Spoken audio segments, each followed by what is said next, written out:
Record. Okay, I think we are recording now. The Okay. meeting is being recorded. Cool. Okay, so welcome Mamoun. You're the first guest on the on this podcast. What are you And calling it? yeah, I don't have a name. Hey man, look, it's about just just doing it, getting started, and you've taken the first step. Didn't have time to come up with a name. Let's call it Muscles Made by Marco Podcast. Yeah, maybe something simpler so people can remember it. I thought it Muscle was, or something. yeah, it was like I like the alliteration, muscles, and it's kind of funny, made, muscles made. So I thought, whatever. But anyways, so welcome to this podcast. Yeah. Mamoun is the first guest, fitness specialist, coach, specializing in losing weight mostly, right? And Yeah, losing whatever your objective is with regards to fitness and health, losing weight, gaining a muscle, but most importantly, just improving one's lifestyle and being more confident and being more happy with one's fitness and health. that's nice. That's nice. Yeah, focusing on health as well. You have an Instagram, of course, Fitness by Mamoun. Yes, sir. And yeah, so I guess let's just jump right into it. I think, of course, I've been bulking for probably 2 years now. Um, Gained maybe 40 kilos of weight, something like that. Yeah, Uh, of course, I've had like times in which I had to sort of break some limits. You hit plateaus. yeah, And you helped me in one of my plateaus, at least one, maybe more. In I had a plateau. It was to do with my diet. You helped me out with my diet. yeah, Wasn't eating enough. It's a classic mistake, I guess, for people trying to put on more muscle. Um, absolutely. what do you think? What do you think someone can do to overcome their plateaus, whether it be in my case, I wasn't seeing the weights going up much in the gym. I wasn't seeing my weight on the scale going up and kind of just getting frustrated. Yeah. So if the objective is to gain muscle, it's very, very often to hit plateaus. One hits plateaus, and that could be for many reasons. So maybe we can break it down. Like we can try and find the three principal reasons why people hit plateaus. Number one would be training. So a lot of people don't train very intensely. A lot of people don't have structure in their training, and that could be an issue. So if you're not training hard enough, if you're not pushing yourself really, really hard at the gym, then at a certain point you're just not going to progress as much, or you're not going to progress at all. So a lot of people, when they first start training, for the first 6 months, 9 months, 1 year, they see results very quickly because their body reacts very well to whatever stimulus they're giving it. But after the 1 year, after the first year, year and a half, they just don't see as much progress because they keep training the same way they were training the first year, and that doesn't work. So the first reason why people can hit plateaus is just with regards to training and training structure. And how one can fix that. Yeah. So yeah, no, go ahead. I was going to ask more about it. So if you're going Yeah. to say something. So how one can fix that is first of all having a good training structure. So knowing how many days a week you want to train, knowing exactly what your objective is, and knowing what you want to train on each of the specific days. So, for example, let's say somebody wants to invest four training sessions a week. So, knowing what you're going to train exactly on those 4 sessions, having a good training structure in terms of what exercises you're going to do, and you have to try and improve on those exercises. So, if on your leg day you're doing squats and leg extensions, for example, you have to try and improve on those exercises every week, every other week. Every time you go to the gym, you have to try and improve. And the variables that you can look at as a metric for improvement are either you are doing more, well, the most important variable is execution. So you are doing the exercise better. So last week you went to the gym, you did 3 sets of 10 reps on a squat, for example.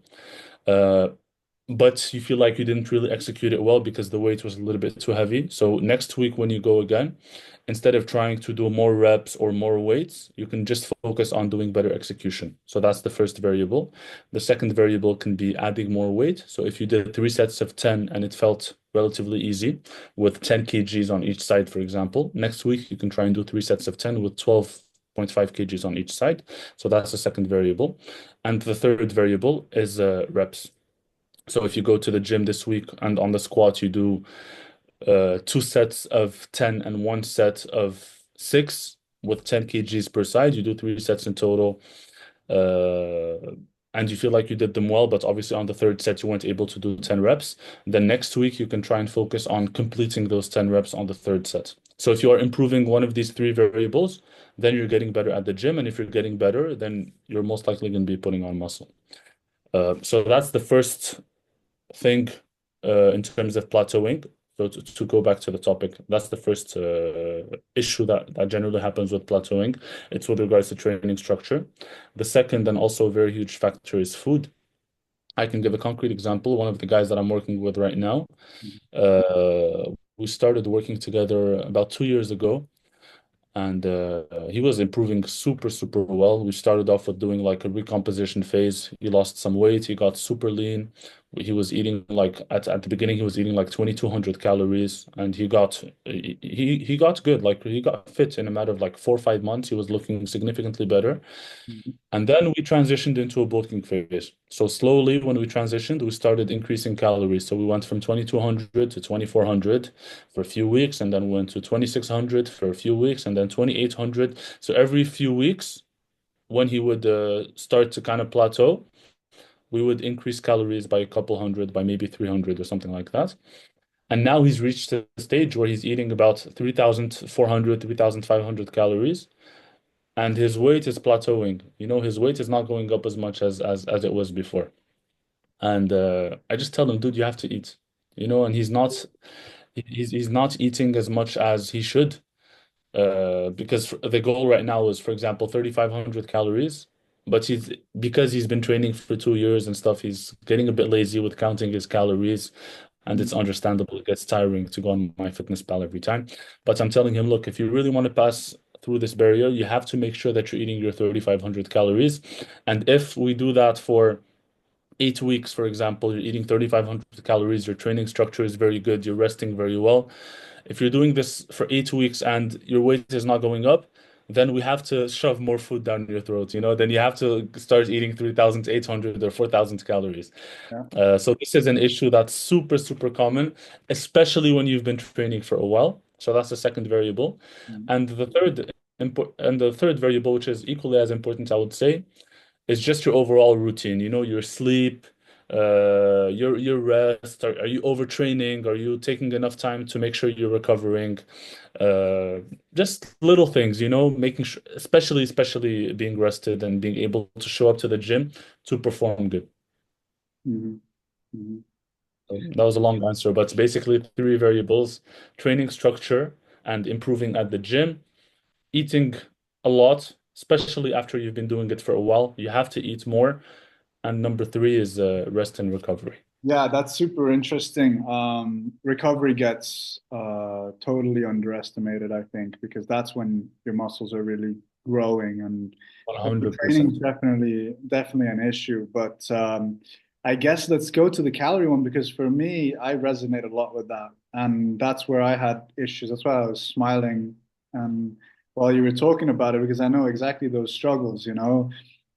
It's a simple mathematical equation of calorie surplus in order Yeah, to gain muscle. It's literally that simple, gain weight, gain muscle, but it's so hard in reality because that's so much food. So yeah.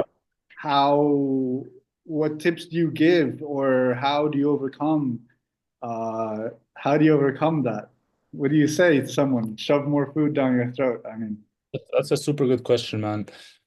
for some people it's so easy to eat a lot, and for some it's very difficult. For me, for example, like I can eat 4,000 calories a day without an issue, you know.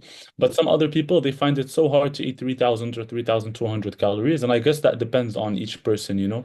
That's not something that as a coach you can just jump in and fix in someone's life, but you can give them different solutions and different tips. So there are different types of foods. Certain foods are very dense calorically, and certain foods aren't. So, for example, if you take 100 grams of chicken breast compared to, let's say, 100 grams of chicken thigh, chicken legs, 100 grams of chicken breast is going to have, like, let's say, 160 calories, and 100 grams of chicken thigh is going to have, let's say, 250 calories.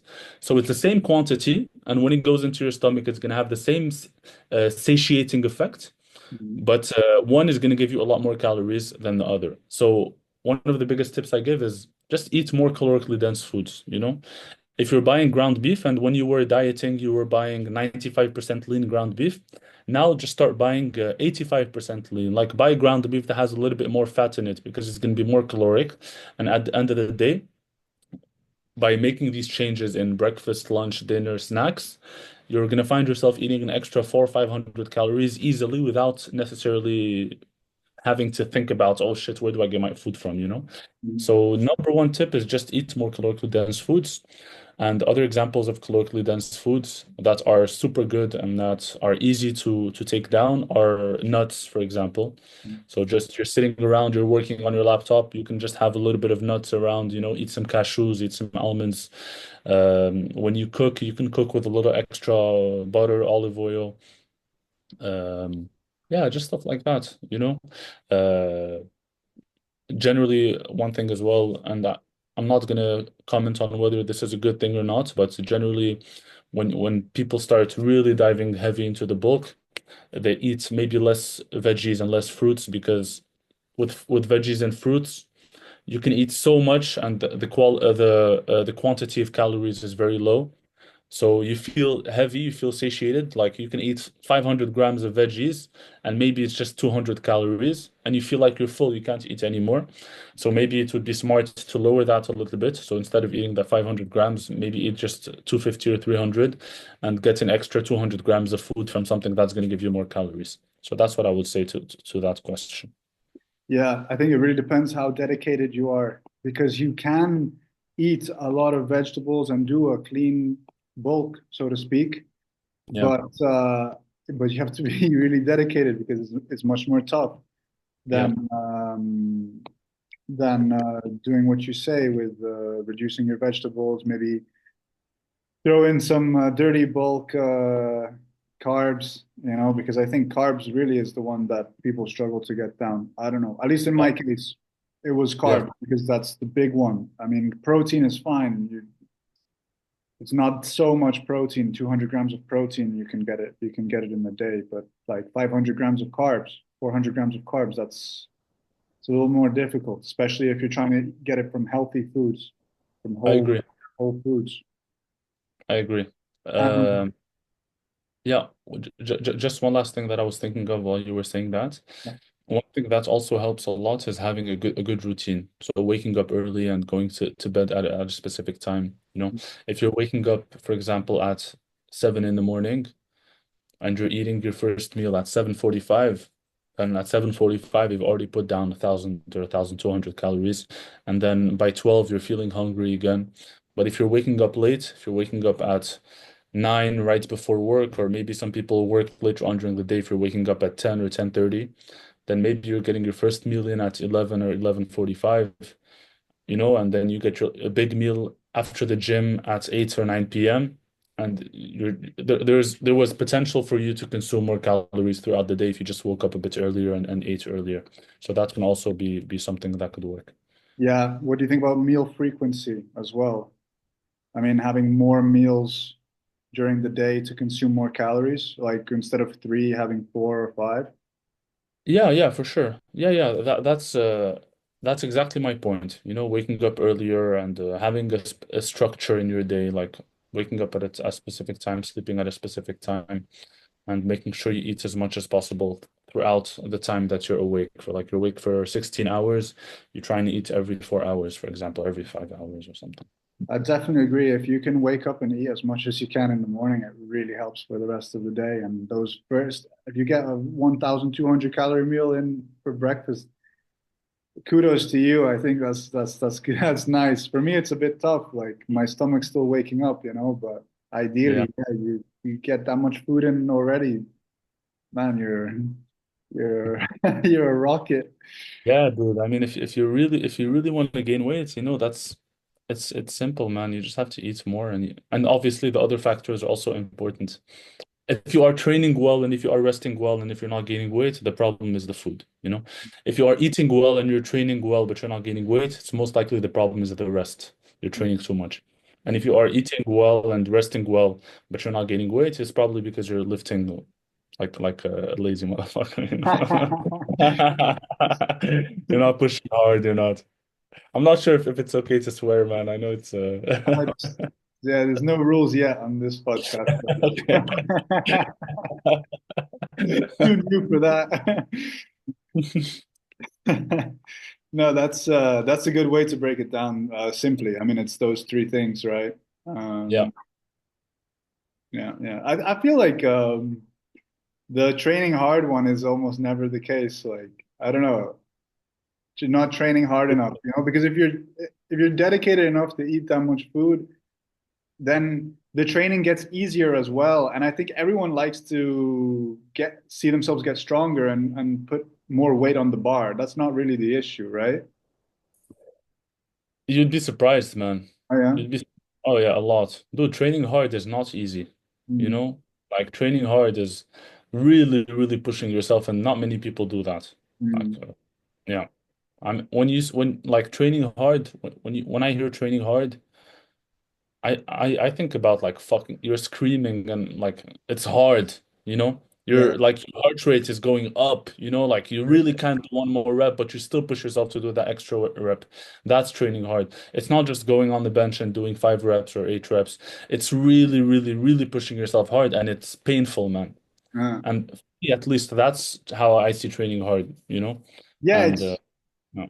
it's Yeah, just yeah, that you can only train so hard as well, because if you go that hard where you train so hard that you can't even do one more rep, but you do that last rep anyway, then on your next, let's say it's a chest day, on your next chest day 4 days later, if you're doing a push pull leg rest split, you're not going to be able to train that hard again. Like yeah, your of course. your CNS is drained, your muscles haven't fully recovered from such intensity, so it can't be every session. Like Yeah, train, you yeah. can train to failure, but you won't be able to push harder and harder every single session.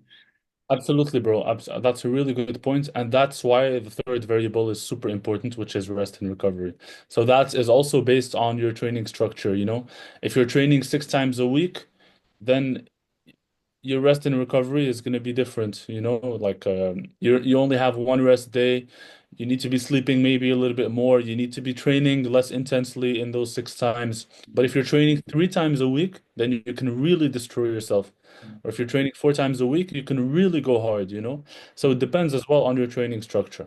So these three variables that we spoke about, you can break them down into so many different things that one has to take into consideration. But yes, that's an absolutely good point that you brought up. And to just go on the other side with the calories, just to go deep into each topic that we talk about. But what if you're trying to lose weight? What would you say to someone who's trying to lose weight and they're struggling with their calories? So Because they're eating more than what they're supposed to. yes, or what do you think is the main issue with people that are trying to lose weight that are not able to? Is it more their training, or is it because of the calories? I just Well, assumed it's it would be the calories, so that's why I asked that question. But maybe it's the training. it's many things. It's not just one thing. Like even with the gaining weight part, or with training in general, sometimes you speak to people and they say, "Oh, it's 70% the diet, and it's 15% training, and it's 15%." But I don't think it's 1% anything. I think it's just like it has to align. Everything has to be aligned. The person that's going to be the most, that's going to see the most progress is the person that's going to respect all the variables as much as possible. You know? So instead of being 9 out of 10 on the diet and 8 out of 10 on the training, but 4 out of 10 on the rest, it's better to be like an 8 out of 10 across the board or a 7.5 out of 10 across the board. So with dieting and trying to lose weight, every variable is important. You know, you have to respect your diet, but you also have to train good, but you also have to be active and get your steps in and maybe do a bit of cardio if you're too overweight. But you also have to sleep good. You know, you also have to be well hydrated and not very stressed. It's so many variables that come into play. Mhm. Uh, so yeah, I So mean, let's say someone's training relatively hard. I mean, they're going to the gym regularly. They do a lot of gym. They rest, but their diet. I mean, probably I think most commonly, like they're eating cakes all the time, right? Or something like that. Then how would you go about that? I mean, how would you go about solving that problem, catering to that problem? yeah. There are a few little things that you can implement that could work for certain people. Like if somebody just has a big issue with eating a lot more than they're supposed to, you can make them intermittent fast. Okay. You know, you can give them like a specific time in which they can eat. Just tell them, okay, you can if you really lose control between 2 and 8 p.m., you know, or between 2 and 10 p.m. Don't lose control in the morning, you know? So because you give them a smaller time frame in which they can eat, then the potential of calories that they're going to consume every day naturally comes down because they're not eating the whole day, you know? So Yeah. this is one thing that you can apply. There are so many things, you know, but it all comes down to, do you really want to lose the weight? Like, do you really want to lose the weight? Why do you want to lose the weight? You know? And if you're ready to lose the weight, do your actions support what you're saying? Are you invested? Are you in a gym? If you don't know how to do it, do you have a coach? Are you ready to invest in a coach and get somebody to help you? Are you accountable? Like, do you hold yourself accountable? Are you honest with yourself?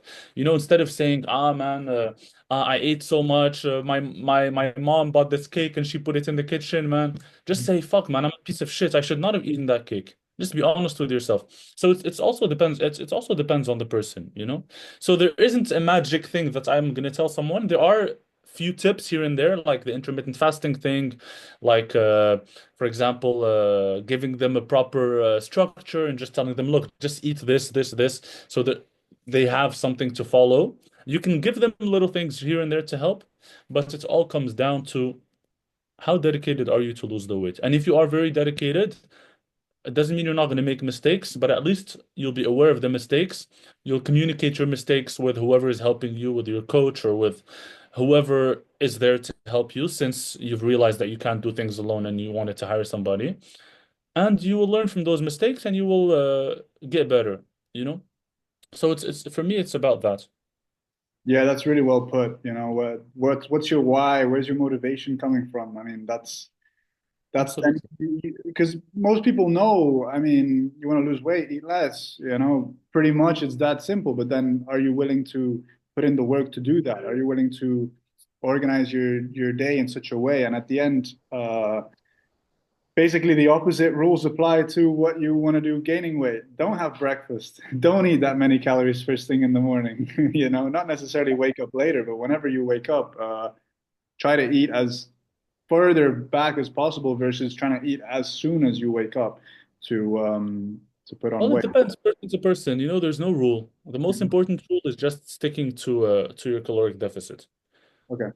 So if you respect that, then you're fine. So if you prefer to eat in the morning, eat in the morning. If you prefer to eat in the night, eat in the night. As long as you are respecting the amount of calories you have to be eating every day. Mm. There was another point that I wanted to bring up. Yeah, it's also super, super, super important to have structure, man. You know, sometimes you want to achieve something and you just keep putting it off in your mind and you keep procrastinating on it because you have no plan and no structure. And it's like it's like in the back of your head.